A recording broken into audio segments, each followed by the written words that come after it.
Est-ce qu'on s'applique vraiment ses propres conseils en tant qu'agence marketing? C'est une question qu'on me pose très très souvent. Il y a tout juste un an, j'ai publié ce livre, Homo Entrepreneurius, dans lequel je partage des conseils et des stratégies à appliquer à son entreprise pour la faire grandir et la faire durer en appliquant des stratégies directement inspirées de Homo sapiens. Mais est-ce qu'on agit vraiment nous-mêmes de cette manière chez My Marketing Experience? Est-ce qu'on applique concrètement les conseils qu'on donne dans ce livre? Dans cet épisode, j'ai décidé de faire le point sur 5 décisions ou prises de conscience stratégiques et qui ont tout changé chez nous. Je fais bien entendu référence à certains points dans ce livre et vous verrez que, bien écoutez, je partage tout, là où on est plutôt forte et là où on a encore des progrès à faire. C'est un épisode spécial pour l'anniversaire de la sortie d'Homo Entrepreneurus et j'avais envie de marquer le coup avec un format très simple, très actionnable et aussi très concret sur en ouvrant un peu les coulisses de My Marketing Experience sur ces sujets. Donc le fil rouge, c'est vraiment, eh bien, on pourrait l'appeler Néandertal, Sapiens et moi et mon entreprise, puisque dans Homo Entrepreneurus, je parle justement de ce parallèle entre les stratégies qui ont permis à notre espèce Homo sapiens de s'imposer face à toutes les autres espèces humaines et surtout de durer. Et je les transpose en stratégie d'entreprise, stratégie marketing à appliquer. L'analogie a super bien fonctionné, j'ai des retours vraiment incroyables. Je ne pensais pas du tout que cela susciterait un tel engouement et finalement, cette analogie a super bien fonctionné. Vous avez été des centaines à me faire des retours assez incroyables sur le sujet. Donc on va parler comment on se développe, comment on dure en appliquant les stratégies d'adaptation et de survie de Sapiens. Et ça tombe bien puisqu'en fait, My Marketing Experience a fêté ses 15 ans il y a quelques mois. Donc en plus, j'ai assez de recul pour vous partager un maximum d'informations sur est-ce que ces stratégies ont été bien implémentées, lesquelles on est encore un petit peu, on peut faire mieux, ou on aurait dû faire mieux plutôt. Et je vais vous le dire honnêtement avec beaucoup de... C'est parti. La première prise de conscience, c'est le fait de comprendre, d'arrêter. C'est ne pas confondre la réussite et la vérité. C'est prendre conscience de ce qu'on appelle le biais du survivant. Alors le biais du survivant, c'est le fait de penser que les meilleures stratégies sont celles des entreprises qui ont réussi. Intuitivement, ça paraît logique. Sauf que le problème, c'est que vous avez sous les yeux uniquement le cas de celles qui ont réussi. Et donc, on oublie complètement les échecs, c'est-à-dire toutes celles qui ont peut-être fait la même chose et qui ont raté. C'est pas parce que vous allez copier-coller une stratégie d'un concurrent ou d'une autre entreprise que ça va fonctionner pour vous. Il y a tellement de paramètres à prendre en considération que bien souvent, mais en fait, ça plante. Je prends un exemple. Si toutes les entreprises qui se sont lancées en même temps qu'Amazon ont appliqué la même stratégie qu'Amazon, vous pouvez bien imaginer qu'en fait, elles n'ont pas toutes réussi comme Amazon. Il y avait beaucoup de différents critères à appliquer. Et puis, on va dire un facteur alignement des planètes qu'on ne maîtrise pas forcément et qui fait qu'aujourd'hui, vous ne pouvez pas copier-coller. Ce n'est pas possible. Malheureusement, c'est un piège dans lequel on peut très facilement tomber. C'est un piège dans lequel, je suis honnête, moi-même, je me suis laissée prendre et je pense que je suis encore, de temps en temps victime de ça. Je dois m'auto-corriger sur le fait de dire: «Non, ce n'est pas parce que, cette méthode, cette recette réussit pour un tel ou pour telle entreprise que, je dois la copier-coller et pas réfléchir plus que ça». Alors évidemment, au bout de 15 ans d'entrepreneuriat, ça va mieux, mais je sens que ce biais du survivant n'est jamais très loin et que je suis obligée de me m'auto-rappeler à l'ordre. Si je prends un exemple très concret, au tout début de My Marketing Experience, bien, comme on s'est mis sur le créneau, on va dire, des agences marketing, on regardait ce que faisaient les autres et on pensait que c'était, que comme les autres réussissaient, c'était le modèle dominant qu'il fallait adopter.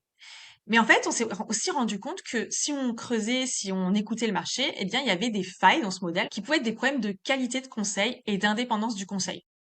Exemple, si vous avez une large équipe de personnes dans votre agence marketing, dont une par exemple qui va s'occuper que des Google Ads et une qui va s'occuper que des sites internet, ce sont des exemples au hasard, eh bien quand vous allez avoir un nouveau client, vous allez être forcément tenté de les diriger comme recommandation sur il vous faut un site internet, il te faut des Google Ads, puisqu'on a besoin de rentabiliser les ressources qu'on paye chaque mois, c'est-à-dire ses collaborateurs.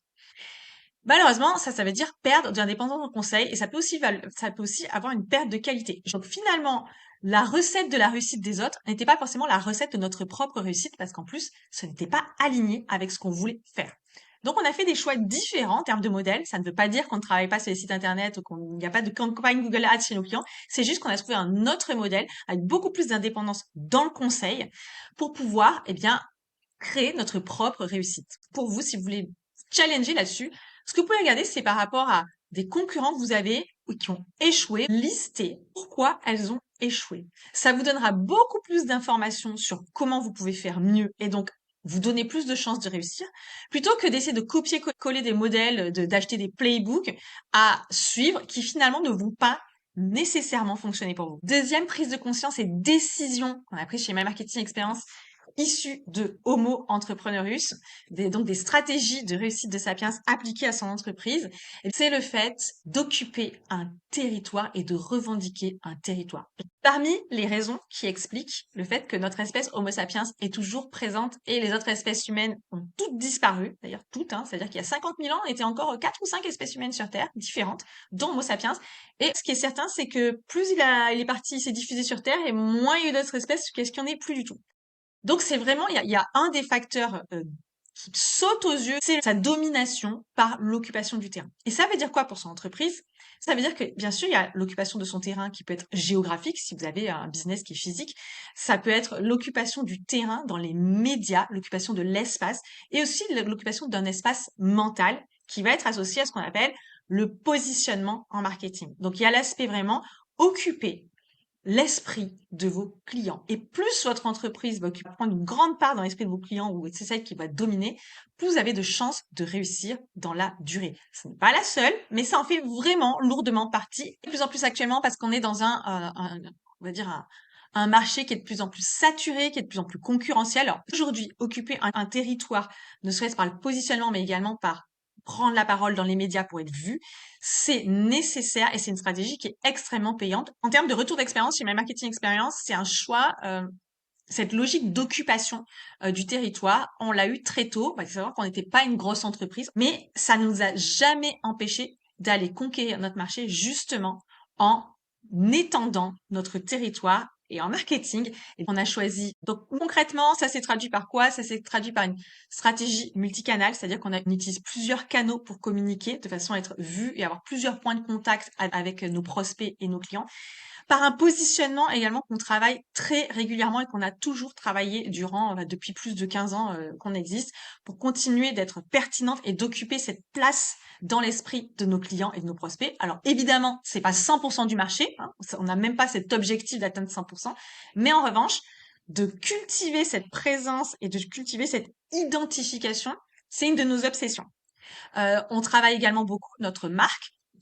Vous en êtes les premiers témoins au travers de ce podcast, la prise de parole. Voilà, on est dans vos oreilles, on est face à vos yeux et ça nous permet d'occuper ce territoire. Donc je suis hyper transparente, c'est pas glamour, mais au moins vous savez de quoi il en retourne. Ça fait partie évidemment de notre stratégie. Et comment ça se concrétise? Ça se concrétise par j'ai l'impression de vous voir partout. Et c'est vraiment là où on veut en venir quand on occupe un territoire. On veut pas occuper tous les territoires, on veut occuper celui où sont nos prospects et nos clients. Et encore, on n'en occupe réellement qu'une toute petite partie. On va être honnête et humble. On n'occupe pas 100% du territoire et de l'esprit des clients qu'on souhaiterait toucher. On l'agrandit d'année en année. Si de ce côté-là, on a été plutôt forte. Et on va dire, on va se lancer un peu des fleurs, on va dire, c'est pas mal, le job il est pas si mal fait, on peut déjà se dire bravo, merci, c'était pas mal. Il y a quand même un aspect de l'occupation du territoire sur lequel on n'a pas été super au taquet et que franchement on pourrait largement faire mieux jusqu'ici. C'est l'occupation du territoire physique. Alors évidemment nous on est en B2B, on vend du service. J'ai pas de magasin, j'ai pas de boutique où on passe devant.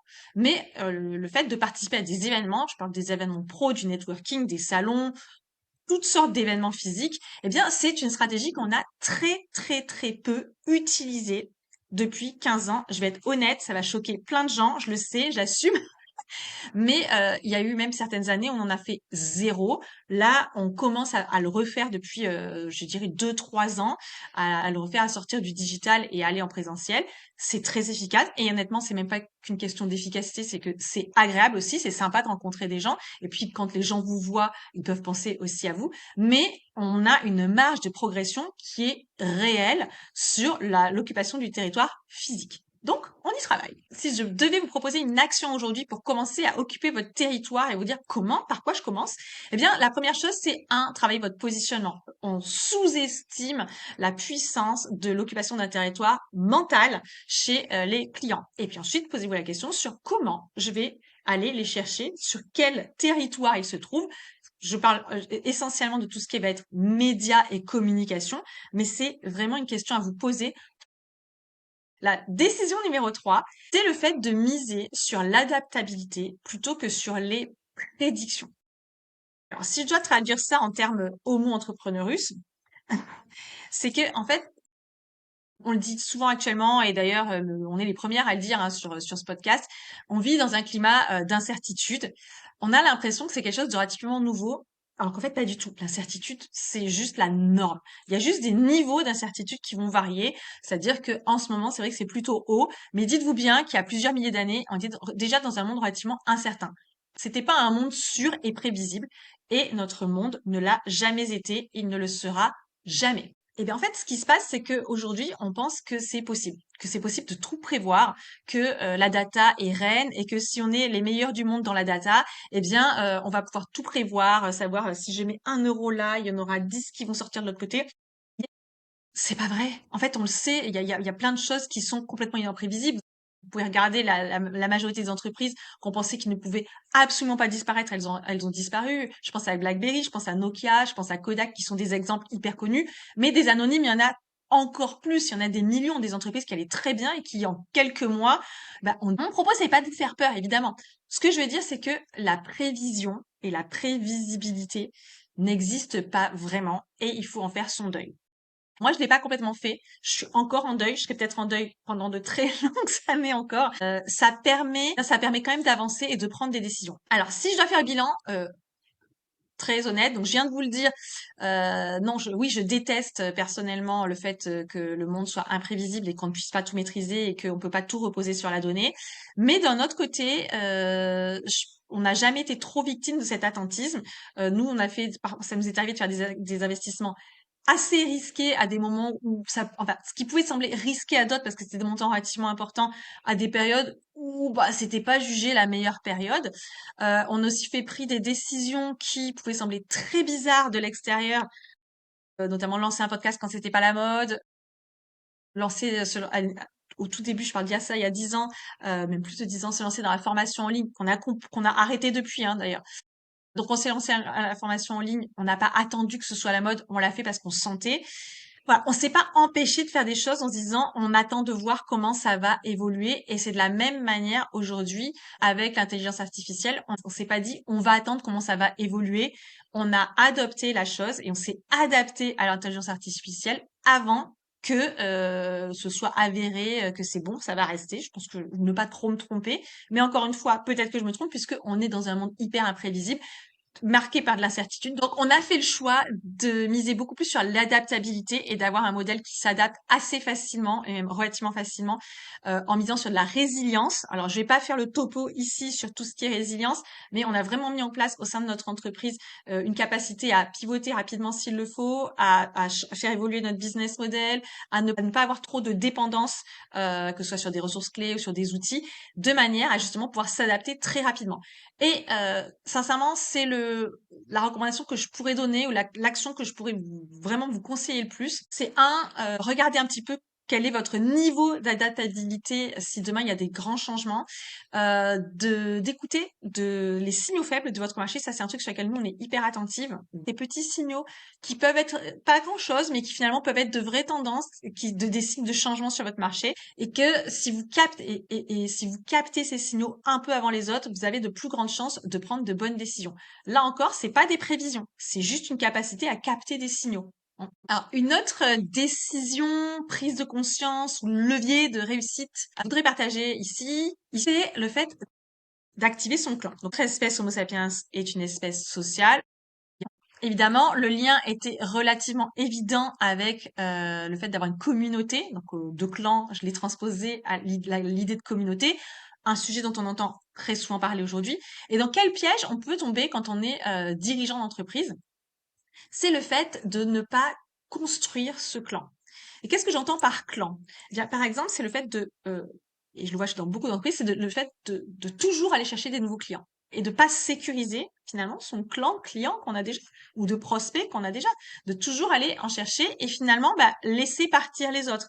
L'idée du clan, c'est qu'on reste tous ensemble. Et donc cette idée d'avoir un clan, ça m'a vraiment sauté aux yeux comme une stratégie de survie. Alors, c'était très transposable au milieu de à l'écosystème de l'entreprise. Si je suis honnête, nous pendant longtemps, je pense que je dis pas qu'on le faisait pas, mais on s'est pas forcément posé la question. En revanche, plus on a construit, développé My Marketing Experience, plus on a vu l'intérêt de consolider ce clan. Et nous, c'est vraiment passé par plusieurs stratégies qui ont été d'avoir une vraie stratégie de fidélisation en traitant vraiment, en essayant de traiter au maximum nos clients comme des membres de notre clan, en essayant de faire en sorte qu'ils aient toujours le maximum de qualité, le maximum de satisfaction pour vouloir continuer de rester dans notre clan. Et le retour que je peux en faire, c'est que en 2020, pendant le Covid, on a perdu 40% de notre chiffre d'affaires, dont du chiffre d'affaires avec des clients fidèles. Attention, hein, je vais être hyper transparente.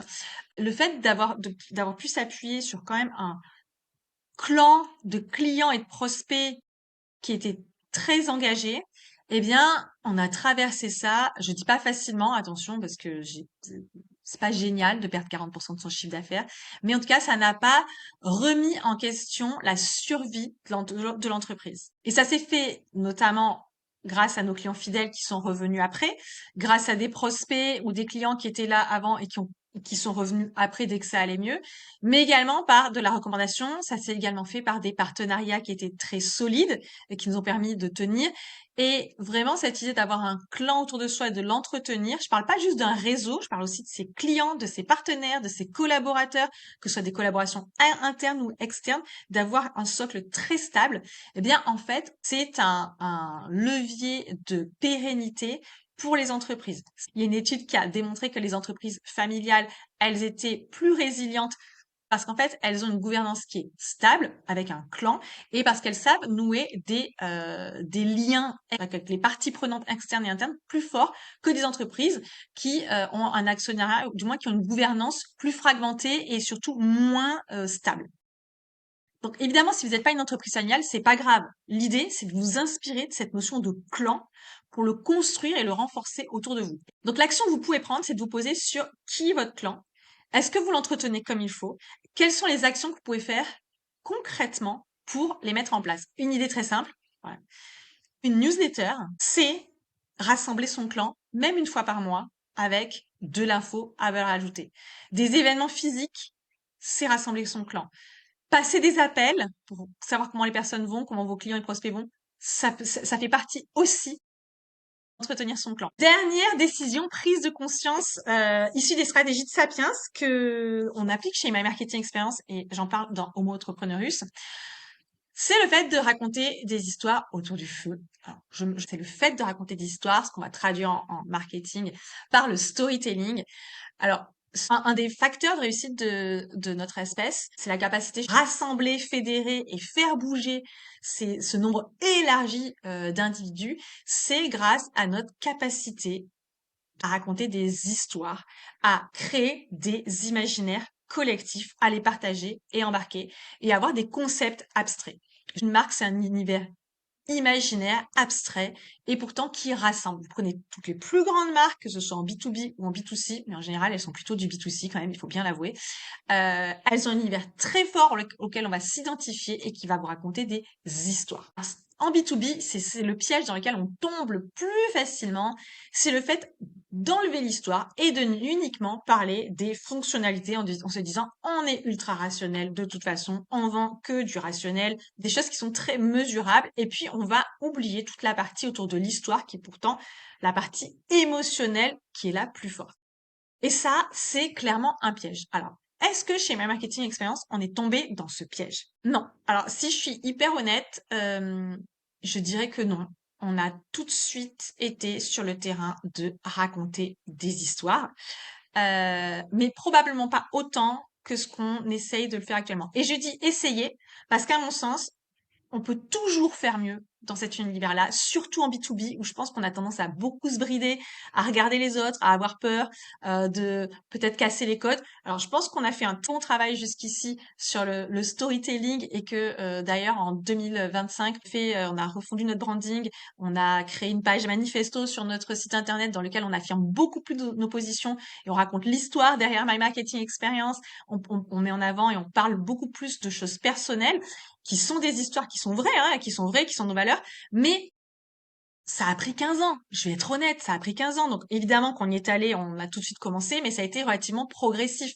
En revanche, une chose est sûre, et ça je vous partage ce retour d'expérience, c'est que plus on le fait, et plus ça fonctionne. C'est-à-dire que plus on devient différenciable, plus on crée de l'adhésion, plus on crée de la différence. Donc ça, c'est hyper important. Mais je dis pas que c'est facile par contre. Parce que l'idée de raconter une histoire, c'est pas juste inventer une histoire. C'est que cette histoire, elle doit parler à vos clients, elle doit parler à votre prospect, elle doit avoir du sens pour eux. Et pourquoi? Parce qu'en fait, quand on raconte des histoires, le cerveau, il s'attache. Le cerveau, ça crée une émotion, ça crée de la chimie.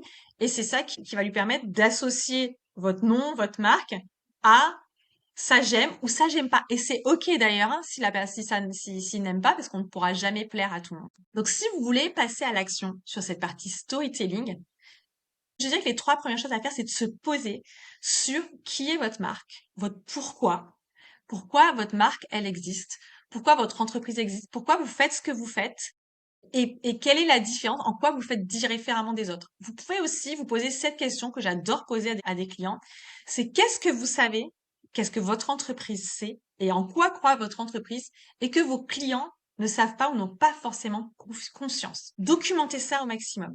Et de là, vous tirerez à coup sûr de très bons axes narratifs pour pouvoir raconter des histoires. Quand je dis raconter des histoires, c'est pas inventer des histoires, c'est raconter votre histoire. Si cet épisode vous a plu, si vous avez envie d'en savoir plus sur les stratégies de Sapiens que vous pourriez adapter à votre entreprise, bien n'hésitez pas à jeter un œil, à vous procurer Homo Entrepreneurus. Dans cet épisode, j'ai fait le bilan de est-ce qu'on applique nous-mêmes ces stratégies chez My Marketing Experience. J'en ai pris 5. Il y en a 11 en tout dans le livre. Eh bien, vous avez vu que le bilan, c'est que oui, globalement, on applique les stratégies qui sont dans le livre, mais que, comme tout le monde, on a encore une bonne marge de manœuvre et que surtout, si c'était à refaire, il y a quand même certaines stratégies qu'on aurait implémentées beaucoup plus tôt.